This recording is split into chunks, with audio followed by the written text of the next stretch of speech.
ದೇವರ ಪೂಜೆ ಹಾಗೂ ಅದರ ಕ್ರಮ. ದೇವತಾರ್ಚನೆ ಮತ್ತು ವಿಚಾರಗಳು. ದೇವತಾರ್ಚನೆಯಿಂದ ಮಾನವನು ಸಂಸಾರ ಪಾಶಗಳಿಂದ ಮುಕ್ತಿ ಹೊಂದಿ ದೇವರ ಸಾನ್ನಿಧ್ಯವನ್ನು ಸೇರುತ್ತಾರೆ. ದೇವರ ಆರಾಧನೆಯಲ್ಲಿ ಅನೇಕ ಪದ್ಧತಿಗಳಿವೆ. ಅವುಗಳಲ್ಲಿ ಮುಖ್ಯವಾದ 16 ರೀತಿಯಲ್ಲಿನ ಉಪಚಾರಗಳ ಪೂಜೆ. ಷೋಡಶೋಪಚಾರ ಪೂಜೆ ಬಹಳ ಮುಖ್ಯವಾಗಿದೆ. ಷೋಡಶೋಪಚಾರ ಪೂಜೆ ಮತ್ತು ವಿಶೇಷತೆಗಳು: 1 ಆಸನ, 2 ಪಾದ್ಯ, 3 ಅರ್ಘ್ಯ, 4 ಆಚಮನ, 5 ಸ್ನಾನ, 6 ವಸ್ತ್ರ, 7 ಯಜ್ಞೋಪವೀತ, 8 ಗಂಧ, 9 ಅಕ್ಷತೆ, 10 ಆಭರಣ, 11 ಪುಷ್ಪಮಾಲಿಕೆ, 12 ಧೂಪ, 13 ದೀಪ, 14 ಮಧುಪರ್ಕ, 15 ನೈವೇದ್ಯ, 16 ವಿಸರ್ಜನೆ ಅಥವಾ ಪುಷ್ಪಾಂಜಲಿ. ಷೋಡಶೋಪಚಾರ ಪೂಜೆ ಎಂದರೆ 16 ಉಪಚಾರಗಳು. ಉಪ ಎಂದರೆ ಹತ್ತಿರ ಎಂದು, ಚಾರ ಎಂದರೆ ಸಂಚರಿಸು ಎಂದರ್ಥ. ದೇವರಿಗೆ ಹತ್ತಿರವಾಗುವುದು ಎಂದರ್ಥ.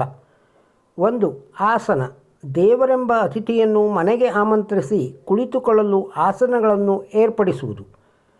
2 ಪಾದ್ಯ. ಕಾಲುಗಳನ್ನು ತೊಳೆಯಲು ನೀರು ಕೊಡುವುದು.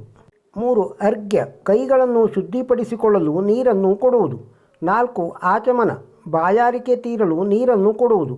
5 ಸ್ನಾನ. ಪ್ರಯಾಣದ ಆಯಾಸ ಪರಿಹರಿಸಲು ಸ್ನಾನಕ್ಕೆ ನೀರನ್ನು ಕೊಡುವುದು. 6 ವಸ್ತ್ರ.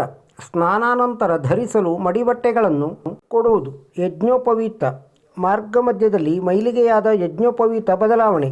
ಪ್ರತಿದಿನ ಷೋಡಶೋಪಚಾರ ಮಾಡುವವರಿಗೆ ಬದಲಾಯಿಸುವ ಅವಶ್ಯಕತೆ ಇರುವುದಿಲ್ಲ. 8 ಗಂಧ. ಶರೀರವು ಸುವಾಸನೆಯಿಂದ ಕೂಡಿರಲು ಶ್ರೀಗಂಧವನ್ನು ತೆಗೆದು ಕೊಡುವುದು. 9 ಅಕ್ಷತೆ. ಶುಭವನ್ನುಂಟು ಮಾಡುವುದಕ್ಕೆ ಅಲಂಕಾರಾರ್ಥವಾಗಿ ಧರಿಸುವುದು. 10 ಆಭರಣ. ದೇವರಿಗೆ ಧರಿಸಲಿಕ್ಕೆ ಆಭರಣ ಕೊಡುವುದು. ಇಲ್ಲಿ ಆಭರಣವೆಂದರೆ ಅರಿಸಿನ, ಕುಂಕುಮ, ಗಂಧ, ಅಕ್ಷತೆ, ದೇವರ ಆಭರಣಗಳು ಎಲ್ಲವೂ ಸೇರುತ್ತದೆ. 11 ಪುಷ್ಪಮಾಲಿಕೆ. ಬಂದ ಅತಿಥಿಗೆ ಹೂವಿನ ಹಾರ ಅಥವಾ ಹೂವು ಹಾಕಿ ಪೂಜಿಸುವುದು. 12 ಧೂಪ. ಸುಗಂಧ ಪರಿಮಳಯುಕ್ತ ವಾತಾವರಣ ನಿರ್ಮಾಣ ಮಾಡುವುದು. 13 ದೀಪ. ಪರಸ್ಪರ ವೀಕ್ಷಣೆಗಾಗಿ ದೇವರು ಮತ್ತು ಭಕ್ತ ಅನುಕೂಲ ಕೊಡುವುದು.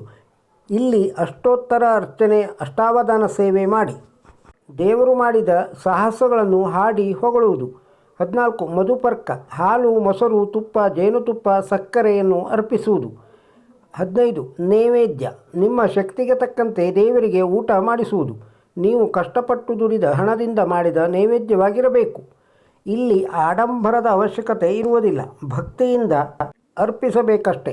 ದೇವರಿಗೆ ತುಪ್ಪದನ್ನ, ಮೊಸರನ್ನ, ಚಿತ್ರಾನ್ನ, ಶಾಲ್ತಾನ್ನ, ಬೆಲ್ಲದ ಅನ್ನ, ಸಿಹಿ ಪೊಂಗಲ್, ಹುಳಿ ಅವಲಕ್ಕಿ, ಪುಳಿಯೋಗರೆ, ಸಜ್ಜಿಗೆ ಇತ್ಯಾದಿ ನೈವೇದ್ಯ ಮಾಡಬಹುದು.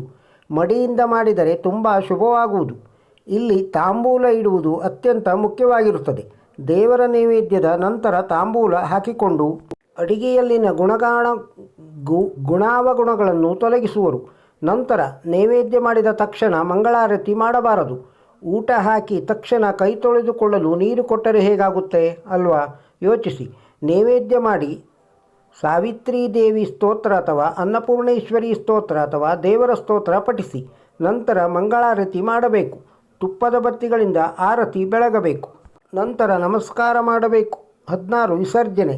ದೇವರನ್ನು ಆ ಸ್ಥಳದಿಂದ ವಿಸರ್ಜಿಸುವುದು, ಕಳುಹಿಸಿಕೊಡುವುದು. ಇಲ್ಲಿ ಪೂರ್ಣ ಫಲ ಸಮೇತ ತಾಂಬೂಲ ಕೊಟ್ಟರೆ ಅಥವಾ ಫಲದಾನ ಮಾಡಿ ಮತ್ತೆ ಬರುವಂತೆ ಆಮಂತ್ರಣ ಪ್ರಾರ್ಥನೆ ಕೊಟ್ಟು ವಿಸರ್ಜಿಸುವುದು. ಬೇರೆಯ ಭಕ್ತರ ಮನೆಗೂ ಹೋಗಿ ಬರುವಂತೆ ಕಳುಹಿಸುತ್ತೇವೆ. ಆರತಿಯ ಮಹತ್ವ.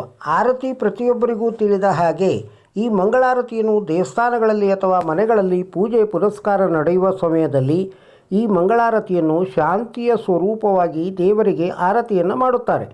ತದನಂತರ ಆರತಿಯನ್ನು ಭಕ್ತಿಯಿಂದ ಕೈಗಳಿಂದ ತೆಗೆದುಕೊಂಡು ತಲೆಯ ಮೇಲೆ ಮತ್ತು ಕಣ್ಣಿಗೆ ಒತ್ತಿಕೊಳ್ಳುವುದು ಸಾಮಾನ್ಯ. ಆದರೆ ಈ ಆರತಿಯನ್ನು ಯಾವ ರೀತಿಯಲ್ಲಿ ಸ್ವೀಕಾರ ಮಾಡಬೇಕೆಂದು ಬಹುತೇಕರಿಗೆ ತಿಳಿದಿಲ್ಲ. ಹಿಂದೂ ಶಾಸ್ತ್ರದ ಪ್ರಕಾರ ಆರತಿಯನ್ನು 2 ಕೈಗಳಿಂದ ತೆಗೆದುಕೊಳ್ಳುವುದು ತಪ್ಪು ಎಂದು ಹೇಳುತ್ತದೆ. ಸ್ಕಂದ ಪುರಾಣಗಳಲ್ಲಿ ಉಲ್ಲೇಖ ಮಾಡಿದಂತೆ ಹಾಗೂ ವರಹದೇವರು ತಿಳಿಸಿರುವ ಪ್ರಕಾರ ಮಂಗಳಾರತಿಯನ್ನು ಒಂದೇ ಕೈಗಳಿಂದ ತೆಗೆದುಕೊಳ್ಳುವುದು ಶ್ರೇಷ್ಠ. ಈ ವಿಷಯಕ್ಕೆ ಸಂಬಂಧಿಸಿದಂತೆ ಹಿಂದೂ ಪುರಾಣದಲ್ಲಿ ಒಂದು ಶ್ಲೋಕವೂ ಕೂಡ ಇದೆ. ಅದೇನೆಂದರೆ ಆರ್ತಿಕ್ಯಗ್ರಹಣೆ ಕಾಲೇ ಏಕಹಸ್ತೇನ ಯೋಜಯೇತ್ ಯದಿ ಹಸ್ತದ್ವಯೇನೈವ ಮಮ ದ್ರೋಹಿನ್ನ ಸಂಶಯ.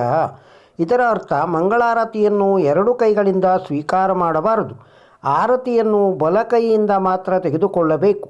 ಈ ವಿಷಯವನ್ನು ವರಾಹದೇವರು ತನ್ನ ಪತ್ನಿಗೆ ತಿಳಿಸುತ್ತಾನೆ. ಹಾಗಿದ್ದರೆ ಆರತಿಯನ್ನು ತೆಗೆದುಕೊಳ್ಳುವ ಸರಿಯಾದ ಕ್ರಮವು ಯಾವುದು ಎನ್ನುವ ಪ್ರಶ್ನೆ ನಿಮಗೆಲ್ಲ ಕಾಡುತ್ತಿರುತ್ತದೆ. ಹೌದು, ಮಂಗಳಾರತಿಯನ್ನು ಬಲಗೈಯಿಂದ ಶಾಂತವಾಗಿ ಉರಿಯುವ ದೀಪದ ಮೇಲಿನಿಂದ ತೆಗೆದುಕೊಂಡು ಮೊದಲು ಅದನ್ನು ತಲೆಯ ಮೇಲೆ ಸ್ಪರ್ಶಿಸಿ, ನಂತರ ಹೃದಯ ಭಾಗಕ್ಕೆ, ಆಮೇಲೆ ನಾಭಿಯ ಎಡಭಾಗದಲ್ಲಿ ಮಂಗಳಾರತಿಯನ್ನು ತೆಗೆದುಕೊಳ್ಳಬೇಕು. ಈ ರೀತಿ ಮಾಡುವುದರ ಹಿಂದೆಯೂ ಕೂಡ ಒಂದು ಆಧ್ಯಾತ್ಮಿಕ ಅರ್ಥವಿದೆ. ಶಿರದಲ್ಲಿರುವ ಅಮೃತವನ್ನು ಹೃದಯಕ್ಕೆ ತಂದು ಹೃದಯದಲ್ಲಿರುವ ಅಗ್ನಿಯನ್ನು ನಾಭಿಯ ಎಡಭಾಗದಲ್ಲಿ ಇರುವ ಪಾಪಪುರುಷನಲ್ಲಿ ಸುಡಬೇಕು ಎನ್ನುವುದು. ಆ ರೀತಿ ಮಾಡಿದರೆ ನಮ್ಮ ದೇಹವೂ ಕೂಡ ವೃದ್ಧಿಯಾಗುತ್ತದೆ ಎಂದು ಹೇಳಲಾಗುತ್ತದೆ. ಮನೆಯಲ್ಲಿ ಆಗಲಿ ಅಥವಾ ದೇವಸ್ಥಾನದಲ್ಲಾಗಲಿ ಮಂಗಳಾರತಿಯನ್ನು ಮಾಡುವಾಗ ಓಂ ಆಕಾರ ಬರುವ ರೀತಿಯಲ್ಲಿ ನಮ್ಮ ಕೈಯನ್ನು ತಿರುಗಿಸಬೇಕು. ಹಾಗೆ ಆರತಿಯನ್ನು ನಮ್ಮ ಎಡಭಾಗದಿಂದ ಶುರು ಮಾಡಿ ಬಲಭಾಗದವರೆಗೆ ತರಬೇಕು. ಮೊದಲು ದೇವರ ಪಾದಗಳಿಗೆ 4 ಬಾರಿ ಆರತಿಯನ್ನು ಮಾಡಬೇಕು. ನಂತರ ನಾಭಿಯ ಮಂಗಳಾರತಿಯನ್ನು ಮಾಡುವ ಸಮಯದಲ್ಲಿ ಆರತಿಯನ್ನು ನಾವು ನೋಡುವುದರಿಂದ ಏಕಾಗ್ರತೆ ಸಿದ್ಧಿಸುವುದಲ್ಲದೆ ನಮ್ಮ ಬಲ ಅಂಗೈಯಿಂದ ಆರತಿಯ ಶಾಖವು ಬಡಿಯುವ ತನಕ ಹಿಡಿದರೆ ಅದು ಅಂಗೈ ಮೂಲಕ ಪ್ರವೇಶವಾಗಿ ನರವ್ಯೂಹವು ಹೆಚ್ಚು ಕ್ರಿಯಾಶೀಲವಾಗುತ್ತದೆ. ದಂಡಪುರಾಣಗಳ ಪ್ರಕಾರ ಆರತಿಗೆ ಮಹತ್ವವಾದ ಸ್ಥಾನವಿದೆ. ಪೂಜೆ ಹೋಮ ಹವನಗಳಲ್ಲಿ ಕೊನೆಯಲ್ಲಿ ಮಾಡುವ ದೀಪದ ಆರತಿಯ ಒಂದು ಶಾಂತಿಯ ಸಂಕೇತವಾಗಿರುತ್ತದೆ. ಆರತಿ ಮಾಡುವಾಗ ಎಷ್ಟು ಶ್ರದ್ಧಾಭಕ್ತಿಯಿಂದ ಮಾಡುತ್ತೇವೋ ಅಷ್ಟೇ ಪ್ರತಿಫಲ ನಮಗೆ ದೊರಕುತ್ತದೆ. ಆ ಸಮಯದಲ್ಲಿ ನಮ್ಮನ್ನು ಆವರಿಸುತ್ತದೆ. ಪೂಜೆ ಪುನಸ್ಕಾರ ಮಾಡುವ ಸಮಯದಲ್ಲಿ ಭಗವಂತನ ಶಕ್ತಿ ಅಪಾರವಾಗಿರುತ್ತದೆ. ಆ ಸಂದರ್ಭದಲ್ಲಿ ಮಂಗಳಾರತಿಯನ್ನು ಭಗವಂತನಿಗೆ ಸಮರ್ಪಿಸಿದರೆ ಆಗ ಭಗವಂತನ ಶಕ್ತಿಯೂ ಕೂಡ ಹೆಚ್ಚು ವೃದ್ಧಿಯಾಗುತ್ತದೆ. ಯಾವುದೇ ರೀತಿಯ ಪೂಜೆ ಪುನಸ್ಕಾರ ವಿಧಿವಿಧಾನಗಳು ತಿಳಿಯದಿದ್ದರೂ ಕೂಡ ಆರತಿಯನ್ನು ಶ್ರದ್ಧೆಯಿಂದ ಭಕ್ತಿಯಿಂದ ಮಾಡಿದರೆ ದೇವರು ಪ್ರಸನ್ನನಾಗಿ ಆ ಪೂಜೆಯ ಅರ್ಪಣೆಯನ್ನು ಸ್ವೀಕರಿಸುತ್ತಾನೆ ಎಂದು ಸ್ಕಂದ ಪುರಾಣಗಳಲ್ಲಿ ಉಲ್ಲೇಖಿಸಲಾಗಿದೆ. ಈ ವಿಡಿಯೋದಲ್ಲಿರುವ ಮಾಹಿತಿ ನಿಮಗೆ ಇಷ್ಟವಾಗಿದ್ದರೆ ಒಂದು ಲೈಕ್ ಕೊಡಿ. ಇದನ್ನು ಇತರರಿಗೂ ಶೇರ್ ಮಾಡಿ. ನಮ್ಮ ಚಾನಲ್ಗೆ ಸಬ್ಸ್ಕ್ರೈಬ್ ಆಗದೇ ಇದ್ದರೆ ಸಬ್ಸ್ಕ್ರೈಬ್ ಆಗಿ, ಬೆಲ್ ಬಟನ್ ಒತ್ತಿ ಆಲ್ ಸೆಲೆಕ್ಟ್ ಮಾಡಿ. ನಮಸ್ಕಾರ.